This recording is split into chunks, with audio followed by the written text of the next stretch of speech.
mu dem ba yeggi Koulikoro après ngeen toog fii pour nous dire que Macky Sall est un délinquant, c'est un tueur wala ngeen bàyyi ko muy def lu ko neex doomu Macky Sall barki Dembo Ndiaye toog ngeen un gouvernement vous l'avez convoqué faalewu leen sax xoromalu leen sax on dirait que vous tournez des films te du ma ne Ousmane Sonko parce que dafa am fulla président Bassirou Diomaye Diakhar Faye yow lay waxal ak ñi la wër parce que le président Ousmane Sonko il est solide et je sais que am na lu ko metti nag parce que monsieur le président nous on a cru en toi man on a cru en toi et on te respecte beaucoup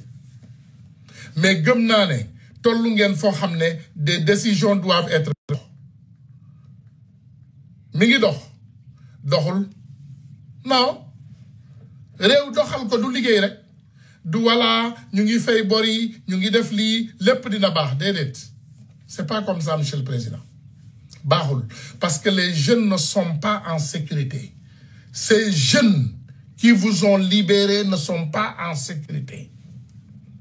jeunes yi nga xam ne ñoom ñoo xeex ils ont donné la vie ils ont donné corps et âme ba léegi ci ñoom bëgguma leen manquer respect ñun la ñuy woo man ñu mel ni ñun la ñuy woo ñu yorul benn ndombol tànk gouvernement yoruñu benn dërëmu gouvernement di ñu ñaan pour ñu fayal leen ay loyer di ñu ñaan pour ñu jàppale leen di ñu ñaan pour ñu dimbali leen ces jeunes nous le font nous pourquoi ça pourquoi nit war a mën a xeex ba libérer ab réew pour am jàmm ngay gën a torox loolu nu mu war a nekk Ousmane Sonko dafa am lu ko metti j'en suis sûr et certain que fi mu nekk nii nekkul di nelaw nekkul di lekk ba suur parce que ki ko gën a jege maam Cheikh Ibra Fallam laa wax de dama koy waxaat répété ko maam Cheikh Ibra Fallam la ñu ne coppet yóbbu ça c'est notre porteur de drapeau du nit ku ne moo war a am accès ci Azoura Fall je ne dis pas que tout ce qu'il dit est excellent et magnifique yow nit ku la dagg say tànk nit ku yàq sa tànk yàq ay awra nit rey ay nit tëj ay nit torturer ay nit ñu ne yaa yoo Macky Sall mooy porter ay nit plainte ay nitu Macky Sall ñooy porter plainte léegi ci Sénégal ñuy jàpp ay nit di leen tëj ñu ne voilà lan la ñu def Macky Sall la ñu saaga jàpp nit tëj jàpp kii tëj jàpp kele indi jàpp kele yóbbu ces jeunes là APR ñu ngi leen di jouer pion politique dëgg vous laissez les délinquants et les koulouna dehors ils sont en train de vous manipuler et vous disperser samay wax nag man li tax mu dëgër te am doole dama ko testé ci président bi ëppoon doole ci Sénégal président bi nga yaakaar ne moom nee na moom moo ëppoon doole ci Sénégal président bi ëppoon doole de ne moom moo ëpp doole Macky Sall on l'a bastonné dans 5 minutes ñu génnee ko réew mi soo leen jëloon seen temps tuuti ngeen laaj ko ngeen ne Macky Sall kan moo leen gën a jaaxal ci àddina mu ne leen yéen jaaxalu leen ma parce que quand il était temps de vous enfermer je vous ai mis tous en prison jeexoon na ces jeunes là en Amérique dof boobu nekk Amérique pas bu dof bi ak ñeneen ñi nekk Europe ñooñu ñoo ma tànqaloon mais yéen sonalu leen Macky Sall quand il était temps de vous mettre en prison il vous a tous tout mettre en prison ñi ci des mu takkal leen bracelet électronique ñépp noppi réew mi ne selaw kenn waxatul réew mi mu ne selaw ngeen yaakaar ne par hasard asamaan si moo ñuulaat Macky Sall moo gentilwaat ñëw rek wax ak yéen defar réew mi ne voilà nañu jaare élection non non non Macky Sall était perturbé partout dans le monde Macky Sall mënatul woon am jàmm ndax seen patriotes yi tous ces patriotes là du ma jox sama bopp crédit bi de patriotes yi laa wax nag partout dans le monde ils ont exécuté le plan comme il fallait et le président Ousmane Sonko merci beaucoup pour l'avoir reconnu parce que man à un moment donné je me disais que vous n'avez pas compris les enjeux de ce qui s'est passé quand vous étiez incarcéré mais yàlla def ngeen génn et vous avez tout compris ngeen jël seen temps Ousmane c'est un voyant il voit loin ñu ne Ousmane lañu nee naa la dañuy tëdd guddi yeewu gis lu sori live bi defuma ko du live fu kaste il faut ngeen xam lii man benn nit laa sànnil carte Sénégal Ousmane Sonko la si c'est à refaire moom laa koy sànnil wala duma ko sànni man sama carte duma ko sànni waat de Ousmane sama carte yow laa ko dencal de 2029 man benn nit laa gis bëgg a gis au pouvoir Sénégal te kooku Ousmane Sonko la tudd parce que am nga fulla bi am nga fayda bi am nga jom bi man bëgguma dégg leneen à partir d'aujourd'hui nag benn nit laa bëgg a dégg au pouvoir parce que xam naa ne am nga fulla bi am nga fayda bi am nga yar bi te karawaas bi yow doo ko négocier maa ko wax nag ku mu neex jëlal yóbbu fu la neex Sonko mooy Jomaay mooy Sonko sans discussion loolu awma ci benn problème mais man benn nit laay sànni la ti carte ci àdduna bi kooku Ousmane Sonko la tout le reste je vais boycotter et du ma ne sax je vais faire la campagne contre du ma ko wax je ne dirai pas cela peut-être du ma yegg foofu naka ngeen mën a toogee xool ay imbéciles yu mel nii ces vauriens là ñii ngeen di seetaan ñuy jàpp partisans yi di leen tëj di leen tijji mais il faut dissoudre seen lan laa bëgg a wax ni c'est def leen remaniement dàq leen bandi yi deful seen liggéey il faut arrêter les délinquants qui sont en train de brûler le pays il y a les mêmes gendarmes Koulouna les bandits les délinquants waxoon naa leen quand cette dame Fatou Cissé est sortie elle a commencé à dévoiler li mu xam dafa bari tëjuñu ko noppiloo ko képp ku génn bëgg a wax bëgg a yëngal le président Ousmane Sonko sort il vous dit que zéro tolérance lan la ñu def ñu ne xaaral ñu dem jëli partisan mi lépp lu Ousmane indi pour loi bu baax ci réew mi ñu ne xaaral ñu dem tàmbali ci ay nitam voilà léegi yàq nañu réew mi yéen a ngi seetaana vous voyez vous regardez ils sont en train de détruire le pays c'est des bandits je vous dis la majeure partie de ces hommes de tenue je les connais personnellement c'est des voyous ils ont mangé l'argent de Macky Sall et ils ont continué à prendre l'argent peut-être daw dem jëli ko Pastef moom bul sonn tu n'as même pas besoin de dire que borom def na crime tout le tour waa Pastef rek ñu dem dajale ko c'est des bandits c'est des bandits c'est des bandits ils n'ont qu'à m'entendre parler je m'en tape man maa leen wax li je m'en tape man nañ ma entendre parler je m'en tape tu connais moi ma responsabilité c'est ces jeunes-là dont j'ai combattu avec jeunes yi laa àndaloon xeex bi mu méttee jeunes yi rek laa àndal xeex jeunes yi laa àndal xeex ba géej gi fer moi les choses que je connais si je les dis tous réew mi tàkk mënuma wax léegi mais mën naa leen wax ne sama xol neexul te du ma nangu benn nit saaxeet jeunes yii ces jeunes-là ils ne seront pas sacrifiés hein. Ces jeunes-là, ils ne seront pas sacrifiés. Hein. Monsieur le ministre de la Justice, Somanul, Dello Lengei Tegadem. Monsieur le procureur, si tu n'as pas le cœur, amulo kholbi, amulo fitbi, matuloko, nga dello say lengengen dem. Ne nous mettez pas dans la merde dans ce pays. Solen manul, dello len seni lengete dem. Moi, je ne dis que la vérité. Je m'en fous de ce que quelqu'un pense. nee naa leen man su ma paree nii xool leen fii gis ngeen sama téléportable bi gis ngeen ko sama ginnaaw maa ngi seetaan basket su ma paree ma taal sama ma teg sama ataaya suukar ko naan et je vais bien dormir Inch'Allah. Et quand je me réveille le matin je vais au travail et quand je finis je vais à la maison me raccrocher tegale samay ñaari tànk nelaw. Ce que je peux vous dire, j'ai combattu avec ces jeunes quand il était très sombre, quand il était calme, bi kenn ñemewuloon wax man ak jeunes yi ñu ngi combattre bi kenn ñemewuloon xeex man ak jeunes yi ñu ngi combattre duma leen lâcher de et je vous l'assure vous les jeunes là rassurez-vous que duma leen bàyyi ba àdduna tukki parce que vous ne tomberez pas dans les mauvaises mains hein. Parce que xam naa li gars yi bëgg mooy ñu abandonner jeunes yi parce que malheureusement nos ministres et nos DG vous avez failli vos missions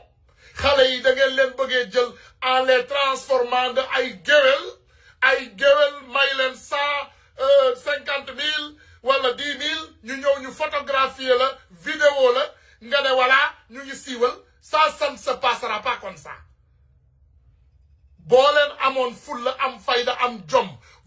embaucher ces jeunes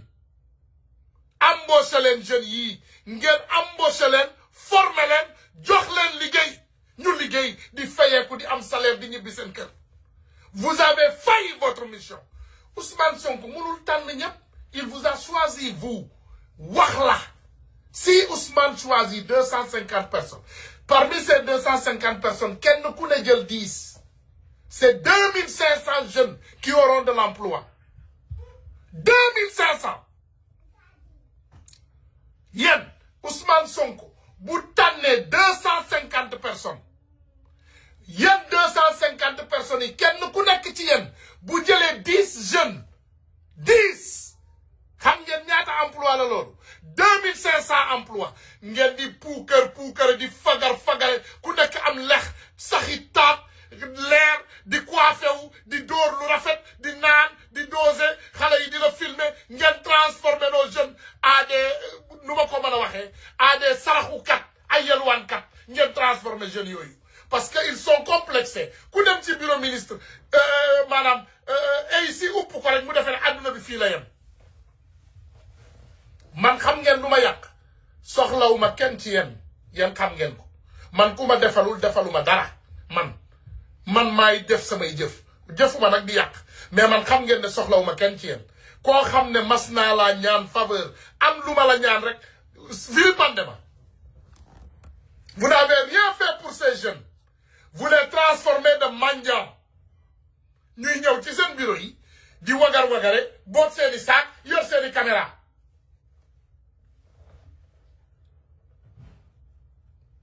Mané, vraiment, ça ne va pas. Ça ne va pas. Ça ne va pas, hein. Ça ne va pas. Ce que je vois ne m'encourage pas. Li may gis neexuma. Li may gis metti na ma trop. Jeunes yi ni ngeen leen di bàyyee. Ni ngeen di bàyyee jeunes yi. Ils vont devenir des mendiants. Ils se sont battus pour libérer un pays pour devenir des mendiants. Ni ngeen leen di abandonné c'est pas un problème d'Ousmane Sonko bu fi kenn yeew ne Ousmane Tounkara dal na ci kaw Ousmane Sonko non Ousmane Sonko a fait ce qu'il fallait faire il vous a choisi ses proches il vous a choisi bon naa leen wax de man naa leen wax de yéen am ngeen ay employés ndeysaan ba am ay employés yoo xam ne ay galu homme d'affaires yi gën a mag ci Sénégal sax ñu ngi liggéey ci seen biir bureau yi te yéen xamu leen ci dara nitu Macky Sall yi ñoom ñëpp ñu ngi ci seen biir bureau yi vous ne savez pas ci seen biir bureau yi ministre bu ma ci woo ci suuf ma wax la kan la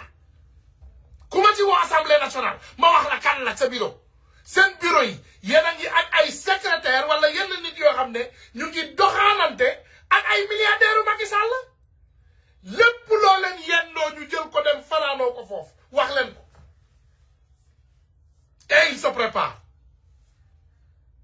ngeen toog di bàyyi ñuy sacrifier ces jeunes là écoutez ce jeune là bii génn mu ne yàq nañu àddinaam mënatul am doom il ne peut plus avoir de bébé ay DAGE yoo xam ne ci seen ministère yi ils ont détourné des millions il y a toujours les DAGE de Macky Sall dans vos bureaux en train de gérer gendarmerie ay nitu Macky Sall la nga fa ba léegi wax naa leen ko nee naa leen keroog bi Ousmane Sonko di takkal benn nit bi insigne tuuti ma wëccu parmi les mauvaises personnes qui étaient en train de vous sacrifier ñoom ñëpp tey ngeen dooleel leen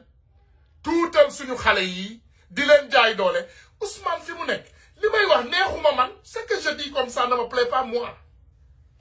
mais papa sax ci sama kër sax man nii lay doxalee su ma waree am réunion damay woo ñëpp ci biir kër gi ma taaj leen ma wax leen sama fukki dëgg ak ñaar ndegem sama kër laa ko def su waxatu balaa ak Sénégal ana ban njariñ ngeen amal kenn lu dul xuutare sol seeni xaftaan ak guuxi lex kenn ku ne jël na ci 10 kilos bi mu ñëwee léegi vous avez pris poids kenn ku ne jël na 10 kilos bi mu ñëwee léegi dem leen taxaw leen ci kaw balance seen xel dal na mais où sont les jeunes ils souffrent toujours Azoura bu jëlul téléphone am bi daw wax dara ku waxul scandale sax kenn dootu la faale il faut nga def toj pour nit ñi sax faale la ne la waaw bàyyil bul def toj tegal ci suuf waaw grand tegal ci suuf lépp baax na voilà on va régler arrêtez avec ça travaillons pour ce peuple bu ma génnaatee nag dinaa toj dëkk bi man wax naa leen nee naa leen man mën naa yëngal Sénégal à tout moment mën naa yëngal Sénégal bu ma génnaatee dinaa yëngal dëkk bi bu ma génnaatee je vais secouer la République su ma leen ko waxee rek gëm leen à partir de maintenant désormais man benn carte la am te Ousmane Sonko laa koy sànnil Bassirou Diomaye Diakhar Faye laa ko sànnil 2024 parce que Ousmane Sonko n'était pas candidat mais en 2029 inch'Allah rabbi on le fera candidat et moi je vais voter pour lui man moom laay voter parce que lii ma gis nii ça ne va pas ça fait mal xale yëpp a ngi dema xale yëpp a ngi gàddaay récupération politique bi ngeen gis tey est-ce que mas ngeen ko gis xool leen tey ay opposants yu jóge fële ay nit yoo xam ne tekki wuñu dara ci Sénégal teg seen ay koppati seen diggu bopp yi daagare ba justice ne ñoom dañu ñëw soutenir Azoura Fall ngeen defee ne ñooñu Azoura Fall lañ ñëw supporté déedéet récupération politique la ñuy def c'est de la récupération politique xam nañu ne xale yi mer nañu xam nañu ne xol yi yëpp yéeg nañu fi mu ne léegi ñuy récupérer xam nga man ñaata nit ñoo may woo par jour ah jàppale ma grand man de fii laay laaj man de réew mi laa bëgg man de boo ma jàppalee du mel ni ñële danga may wax rek ñaata nga soxla je mets l'argent sur la table on travaille ensemble yii lañ may wax ma chaque jour on me fait des offres chaque jour ñu defal ma offre boo leen ma gëmul man nag lépp lu xew damay garder ay photos man lépp j'ai les photos comme preuve j'ai les conversations yépp mi ngi may ay nit approché ñu bis bu ne waaw jàppale ma xam nga sa ñii duñu dem jàppale ma man duma def ni ñoom je vais investir man dinaa def jox la loo leen bëgg ñu teg ci sur la table on est en train de se ruiner nous-mêmes lii du rupture déedéet monsieur le premier ministre man xam naa la te xam naa sa doole te xam naa sa capacité man xam naa sa capacité de I know your capacity and I know you can change things very quickly.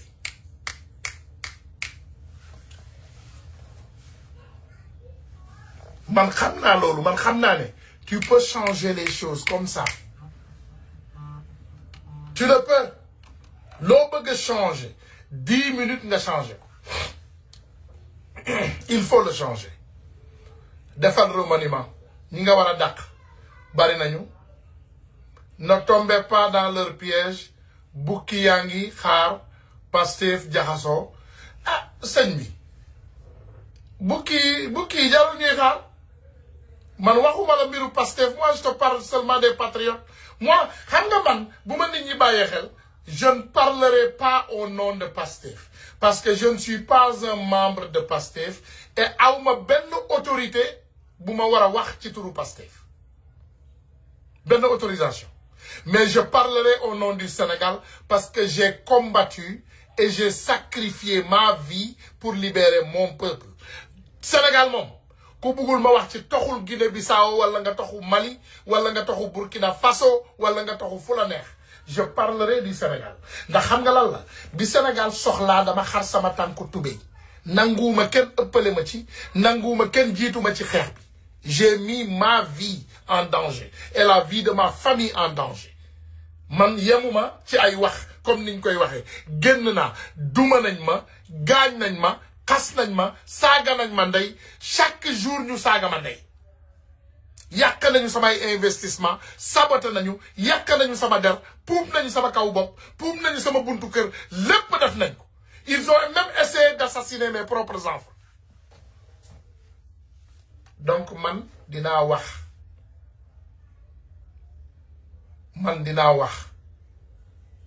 voilà dinaa wax de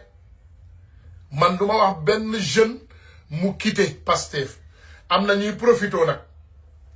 man waxuma kenn mu quitté rester plus solide soudés ensemble parce que nag dafa mel ni ñu ngi ci avion jeunes yi yéen laay waxal de dañu nekk ci biir avion et il y a de la turbulence dans le ciel dafa am turbulence mais on va le régler Ousmane borom xam-xam la mi ngi nelaw mi ngi gént mi ngi seetaan il va tout régler Ousmane is going to take care of this Mr. Prime Minister, we trust in you, we believe in you. gëm nañ la de billahi wallahi tallahi lazim gëm nañ la te xam nañu ne mën ngaa régler la situation très rapidement man li may wax yëpp dama ko gëm te ragaluma ci tarfatalaay te boo ma laajaatoon suba ma ñëw répété waat lépp kenn contrôlé wu ma je suis libre comme l'oiseau qui vole dans le ciel kenn contrôlé wu lu ma neex laay wax saa yu ma neexee ak saa yu ma neexal kenn mënu ci dara voilà dama ne bu leen seetaan Macky Sall il est en train de nous brûler le pays à distance jàpp leen ko ñuus ko ci biir kaso bi mook doom ji ñuus leen ci biir kaso bi ak ñi ànd ak moom ngeen tëj leen ci biir kaso bi rap gouverneur day ànd ak caay-caay de waaye xale bii moo yaru kii moo baax ils sont en train de nous détruire monsieur le président il s'amuse avec ta tête ñu ngi lay foye ñu ngi lay nax ñu ngi lay kawte boo waxee rek ñu ne la Diomaye moo yaru waaw parce que ñu ngi lay utiliser waaw Diomaye moo yaru of course parce que Diomaye ngeen mën a dox ci boppam tu sais combien de personnes m'ont appelé waaw ñun dañoo bëgg a gis pro mënuñu koo gis nga ne leen Diomaye nag Diomaye moom gis naa ko président ñu ne Ousmane Sonko moom jafe na de kenn du ko gis kenn mënu koo jege parce que Ousmane xam na leen Diomaye ndeysaan dafa yaru moom xamul ne yorul réew banditisme moo koy yor monsieur le président réew caay-caay moo koy yor délinquance moo yor réew nit ku normal ku jub ku yaru ku ne tekk mënta yor réew kooku daara nga ko war a jox mu dem yori daara bi lijjanti ko mais réew caay-caay moo koy yor il faut être un voyou un mécréant ku dëgër xol nga jàpp leen di leen ñuul si biir kaso bi di leen tëj sànni caabi ji tëj sànni caabi nga ne patt bàyyi leen ci biir ay rupture yéen a toog fii di wax ay rupture Sénégal am na rupture kii rey sa ndey rey sa baay rey say doom rey sa waa kër nga ne Sénégal am na rupture jarul tëj voilà nañu bàyyi justice bi ñu ngi liggéey amul benn rupture am na rupture y a aucune rupture dans ce pays amul benn rupture d'accord beaucoup de choses ont changé les détournements de deniers publics yéen a koy régler mais règlement bi dafa bari yoon yoo xam ne da ngeen ko war a régler et le président Ousmane Sonko est fatigué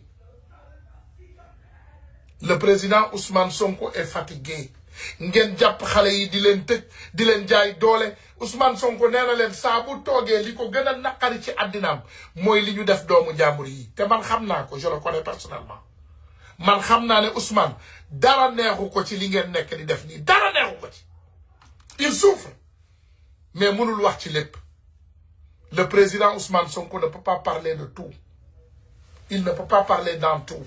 waaye le président Bassirou Diomaye Diakhar Faye changer sa comportement te nga dëgëral sa comportement commencé ñangal di dóor ay noir fumé del dóor ay noir fumé sama waay ngay tëj di bandi yi ci kaso bi del tëj sol ay noir fumé voilà solal ay costume yu frotté ngay waaxu manquina bi doy naa tu es le plus nga sadique tu es trop gentil il faut devenir sadique del door ay noir fumé nga bonde nga def ni Donald Trump jékki-jékki rek daf yi waxi dof commencé jàpp ñëpp déporté commencé jàpp ñëpp di tëj léegi Sénégal changé le Sénégal va changer dooral say noir fumé nga ñàngal nga bàyyi taar sa karaw bi mi ngi liis yaa ngi rafet yaa ngi leer pourquoi tu dois être froissé et vraiment sadique da nga solal chemise bul sol costume solal chemise wagas braay nga téléphoné say tëj leen diw jëli leen ko diw deful dàq ko mais attends c'est quoi ça monsieur le président dooral ay noir fumé baax nga lool man bañu ma la de mais tu es trop gentil pour gérer un pays comme le Sénégal. Le Sénégal est un pays de délinquants et de voyous. Donc, il faut enlever le costume et enlever le kaftan et mettre des chemises noires pour nous baña tilim. Nga door ay noir fumé, nga sadique. sama wàjjale moom buy dox du sourire du ree day frax sama joolaa bi moom il est sérieux dans ce qu'il fait il ne blague pas da ngay sadique monsieur le président da ngay sadique non da ngay sadique du ma def ndànk pourquoi si gentil da ngay sadique monsieur le président bu ñu gentil woon billahi doo leen jot ci nguur bii de ñun dañu sadikoon sadik boo xam ne nee naa la Macky Sall à un moment donné famille mi dañu doon woo di jooy ñu ne vraiment way vraiment Tunkara bàyyi leen vraiment bàyyi leen teg leen ci suuf ah waay président Macky Sall sama diggante ak yàlla ak yonent bi li may mu wax billahi wallahi timis moo jot bu fekkee li may wax yàlla naa lakk yowmal xiyam en appel vidéo mu ne ma waaw mais nag Tunkara nag def ci glace sotti ci glace waaw defal seralal nag bàyyil mu sedd Tunkara nag bàyyil mu sedd nag yow tamit ñoom loolu rek lañ ma doon wax parce que man damay reetaan wala ma sourire ak yow nii bu subaa ma Dakar la Dakar boo xam ne waa Farafeñe dañ koy sentir mais arrêtez avec ça tu es trop gentil dans un pays lâche des tueurs des assassins des voleurs des criminels tu es gentil monsieur le président tu es trop gentil ay Maïmouna Ndour Faye ñooñu fan nga leen war a recevoir pourquoi vous devez recevoir ces imbéciles là ay Maïmouna Ndour Faye monsieur le président kooku waruloo koo may fu mu waxee Maïmouna Ndour Faye c'est la télévision Mille Collines Seneweb télévision Mille Collines Télé Bougane télévision Mille Collines ma ne la bandi yi délinquants yi bari nañu ci mim réew monsieur le président sois vraiment rigoureux dóoral ci kaw table bi tape sur la table man dama sadika ni du Macky Sall yi xam nañ ko demal nga xool kuluna yi bu ñuy kuluna yi dañ ma mere ah moi ils sont pas gentils avec moi ils sont vraiment lâches avec moi parce que mayuma leen dara monsieur le président tu as notre soutien yow li nga xamul mooy ñun ñoo ëpp doole ci Afrique nous on n'est plus puissant en Afrique li ñu def ci histoire Afrique musul am ça n'a jamais existé dans l'histoire de l'Afrique man fii ma toog nii Guinéens yi sax bu ma leen attaqué dañuy trembler Maliens yi bu ma leen attaqué ñu trembler Burkinabé yi bu ma leen attaqué kajuma ci ñii ngay xeex musul man fii ma leen attaqué ci ñoom tu as notre soutien mais vraiment xale yi protéger nos jeunes Azoura n'a qu'à rentrer chez lui suñu yoon nekkul ci jëlal décret dàqal ministre de la justice nga dàq procureur dàqaleen ñoom ñëpp ci xaj nga indi say nit teg fa mais jël leen Waly Diouf Bodian jox leen ko maanaam ministre de la justice jël leen gars yu sadiki xool leen ñu dëgër ak xol ah ñi nga xam ne vraiment ñii xam nga ne mën nañu lekk muus bu ñu toggul yàpp bu ñu toggul nga jox leen mbir mi donc il faut les donner am nañu dul sourire là-bas au Sénégal il y a des personnes qui ont des cœurs durs ñooñu ngay xool place yi gën a dëgër yi gën a takkar naase nga jox leen ko du ma jël nag téléphone kenn du ma déglu audio wu kenn jarul ngeen di sonal seen bopp di ma woo waaw grand tegal ci suuf damay sadik rek bu ma génnee tey nii du sadik naa suba bu ma génnee ma ñëw lakk daay bi du ma jël kenn du ma déglu kenn donc ne perdez pas votre temps ku bëgg a xalaatoon yónnee message gardel sa message ku xalaatoon def appel gardel sa appel dama jëlul kenn du ma déglu kenn parce que damay préparer ay bombe te su ma préparer guerre du ma wax ak kenn donc jarul sonal seen bopp vraiment du ma wax ak kenn du ma wax ak kenn du ma déglu kenn